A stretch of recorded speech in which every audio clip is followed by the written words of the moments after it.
Manastın bütünlüğü de dep bulacağız. Buga çeyni 10 yıl murun deyibizdi, 10 yılday olup kaldı o baytım andan görüyorum. Bayağı düğün bayram edebizdi. Tengir Manas dep çağırgan değil mi? Ayköl Manas. Murda Jaysan da çıkardı, andan Ayköl Manas dep çıkardı. Oşonda dağı көп сөздөр болгон болчу. Билесиz, ал талаштар катышып жүргөнсүз. Бул эженики салттуу манас эмес, башкача берилип атат депчи. Ооба. Бул нерсе эми азыр өзүнүн мезгилдин ыргагы менен жай эмесине ордуна коюлуп калгандай болду. Талаш жок. Анан мен сизден сурайын дегеним акыркы айларда, акыркы күндөрдө Жусуп Мамайдын манасы боюнча, Жусуп Мамайдын варианты боюнча кыргыздардын келип чыгышы, манастын келип чыгышы такыр башка деп манасчыларды, ошол эле тарыхчылардын ортосунда талкуу талаштар болуп атат. Ооба. Эми бул маселени манасчылык маселени манасчылардын өзүнө коюш керек. Бул нерсеге манасчылар өзү чекип коюш керек. Бул боюнча пикириңизди билдирбесеңиз болбойт. Биринчи Жайсан боюнча айталы да, манасты ар тараптуу жайылтуунун ыкмалары көп. Убагында Токтогул комуз менен айткан. Кенжекара кылгыякка салып манас айткан. Бул жайылтуу ыкмалары, бирок алар өздөрүн манасчымын деп эсептеген эмес. Ошол эле куйручук манас айткан болбосо, кадимки манасчылардын ыкмасы менен. Бирок аян берилбегендиктен жана башка себептерден улам өздөрүн манасчы деп эсептеген эмес биринчиден. Экинчиден, бул ошол коомго манасты жайылтуунун ыкмалары болгон да. Бүгүнкү коомдо эстрада менен башка менен айтылып атат, манас драмалары коюлуп атат, манасчылык боюнча кинолор тартылып атат. Ошонун баардыгы жайылтуунун түрү да. Жайсаң же Бүү Мариямдын манасы деген нерсе ошол сыяктуу бир жаңы агым катары караса бул туура деп эсептейм. А бирок манасчылык катары карагандын өзү туура эмес болуп калат. Себеби ал манас айтып аткан жок да. Мындай талашпай эле чечишип ала турган нерсе бар деп ойлойм да. Ал эми ички мазмунунда, идеологиясында канчалык өзгөрүүлөр болду, канчалык өзөгү бузулду деген нерседе манас изилдөөчүлөр өзүнчө атайын ошол багытта анализ жасап бериш керек. Жеке турмушуна жагына асылбай, ошол окуяларында эмнеси туура, эмнеси туура эмес, эмне үчүн мынтип жазды деген нерселерди ушинтип талдаш керек да.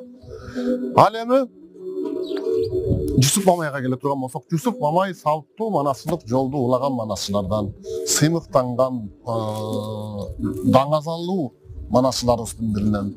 Ага сөз тийгизгенге болбойт. Жеке менин пикиримде, манасчылар бул боюнча сый мамиледебиз. Бирок ошол жерде көптөгөн сөздөр болуп кетти. Биринчиден Жакыпты калмак деп койгон деген сөз бар. Ал жерде ушул жерде жатат. Мандем ошол жерде жатат, бирок анда мандем түшүнүктө жатат. Мен ал жерде окуганмын, жакшы билем. Канногой Жакып, Канногой калмак Жакыпты деген сөз бар да. Ал жерде калмак деген сөз Жакыпка эмес, Ногойго тиешелүү биринчиден. Себеби Ногой деген калмактын байы, ханы катары, варианттуулук деген ушул да. Калмактын бир байларынан эсептелинет. Жусуп Мамайдын вариантында. Мисалы, аны талаша турган болсо көптөгөн нерсе чыгар. Мисалы, Бөйөнкан, Чаянкан, Чаянкандан Балакан, Балакандан Каракан болуп, Саякбайдын санжырасында манастын ата бабаларында Бөйөнкан, Чаянкан деген бар. Бирок ошол эле Сагынбайда Бөйөнкан, Чаянкан Жакыптын кайнатасы, Багдөлөттүн атасы катары, Бөйөндүн уулу Чаяндын Багдөлөт деген кызын алды деп атат. Мына ушундай, бул деген жөн эле варианттуулукта. Мында талаша турган нерсе жок. Анан жанагы калмак Жакыпты эмес, калмак Ногой Жакыпты деген сөз. Бул жерде түшүнүк, акцент туура эмес, басым туура эмес коюлуп калгандагы, ошону туура эмес кабылдап алганбыз. Анан туура эмес талдоо алып, анан Кыргыздын жана аң сезими манасты Кытай деп атабы, манасты калмак деп атабы деген түшүнүк, бул ошону окуп түшүнбөй туруп бирөөнүн айткан сөзү менен калган элдин дүйрүгүсү ушул нерсеге алып келди. Ошол нерсени жөнөкөй адамдар айткан жок. Элге машыгуу манасчы, манас изилдөөчү эжелер, тарыхчылар айтып атпайбы? Эми түшүнбөй калды деп айтпайбы? Эми адамдын аң сезими ар кандай да, анын илимине, билимине жараша болбойт. Балким биринчи жолу түшүнбөй айтып алып, андан кийин уялышы мүмкүн, тартынышы мүмкүн, жана башка себептер болушу мүмкүн. Ал бирөөнүн кадырына доо кетип айткым келбейт. Мен өзүмдүн жеке түшүнүгүмдү айттым. Балким меники туура эмес болуп аткандыр. Бирок мен түшүнгөн, билген нерсе боюнча ал жерде санжырасында башында айтылат. Бир жерди үзүп алып туруп жана монтаж кылып, телевидение деген сөз менен монтаж кылып пайдаланбаш керек да. Жалпы окуяны, жалпы өзөктү түшүнүш керек. Контексттен жулуп алып, анан пайдаланганда туура эмес болуп калат. Андай нерседе жанагы Бакай сатып кетти деген түшүнүктөр да болбодубу учурунда. Чоң аттуу башта эл башкарган, журт башкарган адамдардан ушундай сөздөр айтылбады. Ошону да ушундай контексттен үзүп алган. Мен сага айран алып келип берейин деген сөзүнөн ушинтип качты деген түшүнүк болуп калган да. Жок, менин колуман келгени ушул эле нерсе деген ой кеткен ал жерде. Ушул сыяктуу түшүнүктөр, туура эмес кабылдоолор жана контексттен үзүп алуулар, башка окуяларын салыштырбай туруп, башка окуяларын билбей туруп, балким ушинтип кабылдоолордон улам да. Жалпы жонунан алып караганда Жусуп Мамайдын вариантында так даана көрсөтүлгөн.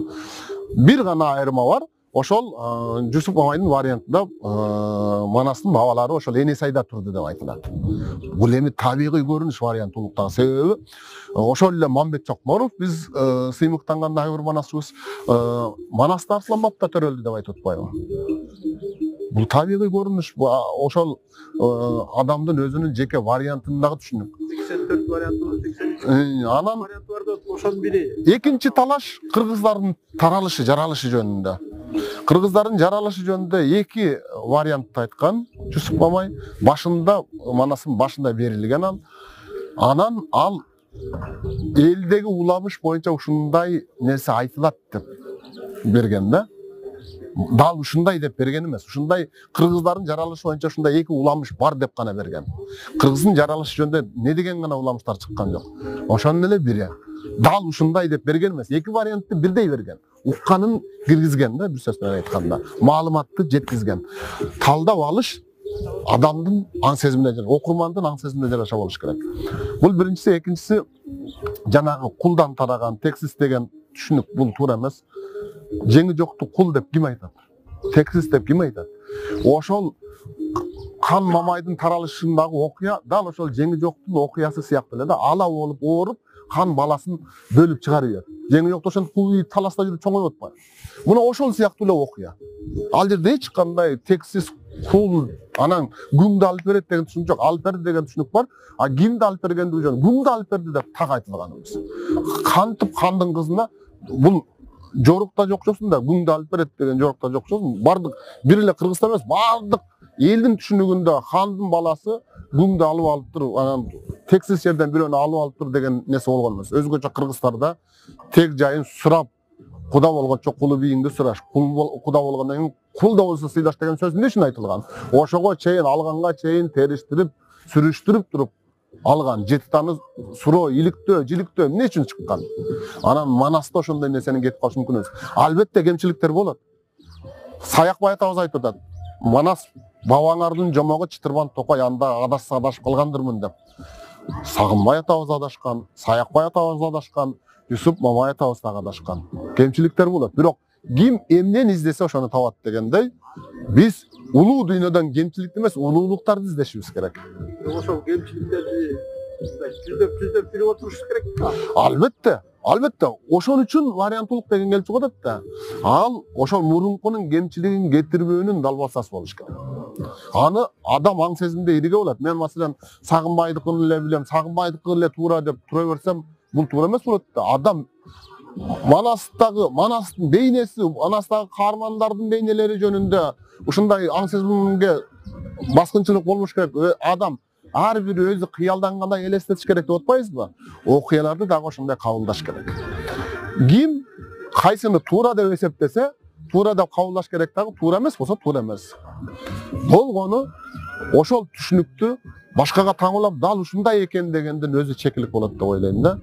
Бир сыйра айтып коюш керек, бирок ошондо дагы ушул менин түшүнүгүм туура эмес болуп аткан жокпу деп өзүнчө акыл калчап талдап алыш керек. Мамлекет үчүн биринчи кезекте мамлекеттик деңгээлде идеологияны жүргүзүш керек. Бул кандай? Бул мамлекеттик деңгээлде мамлекет башчыларынын жүрөгүндө Манас жок. Ачык айтышыбыз керек. Азыркы президентибиздин деле жүрөгүндө Манас бар экендиги күмөн. Толук кабыл ала элек. Түшүнбөйт десем жарашат да. Болбосо биринчи кезекте ошолордун милдети болчу. Манасын элин башкарып атат да. Манастын элин башкарыш үчүн Манасты сүйүш керек, Манасты билиш керек да.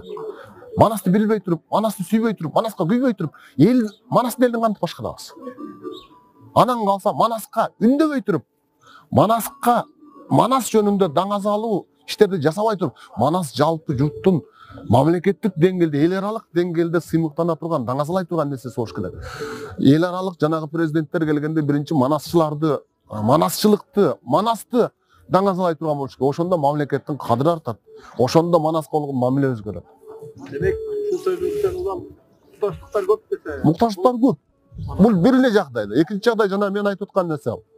Заманбап жетишкендиктер аркылуу жайылтууда жеке адамдын мүмкүнчүлүгү жетпейт. Муну мамлекеттик деңгээлде жүзөгө ашырыш керек да. Ошол мамлекеттик телевидениелер бар. Ошолорго эмне үчүн тапшырык кетпейт? Ушундай Манас боюнча тасмаларды тарткыла, анимацияларды жасагыла. Бул боюнча атайын бөлүнүш керек каражат. Бул мамлекеттик идеология ушунда болуш керек да. Балдарыбыз Бетман болобуз деп чоңоюп атат. Жаңы жылдарды халктын Расамаханын кептерин кийишет. Эмне үчүн Манас, Чубак, Алмамбет болуусу келбейт? Себеби алардын бейнелери иштелген эмес. Ал үчүн жаштарды, балдарды күнөөлөшүбүз керек. Ал үчүн мамлекет күнөөлүү болуш керек. Себеби ошондой идеологиялар иштеп чыга элек. Ошондой сүрөттөрдү тартып чыгышыбыз керек. Ошондой боёкторду бериш керек. Ошондой кийимдерди, куурчактарды иштеп чыгышыбыз керек болсо. Анан ошондо бала күнү түнү көргөн билгени Манас болуп калса, Чубак болуп калса, анан ошондо ошол аркылуу тарбияланат. Ансыз кургак сөз болуп кала берет. Рахмат.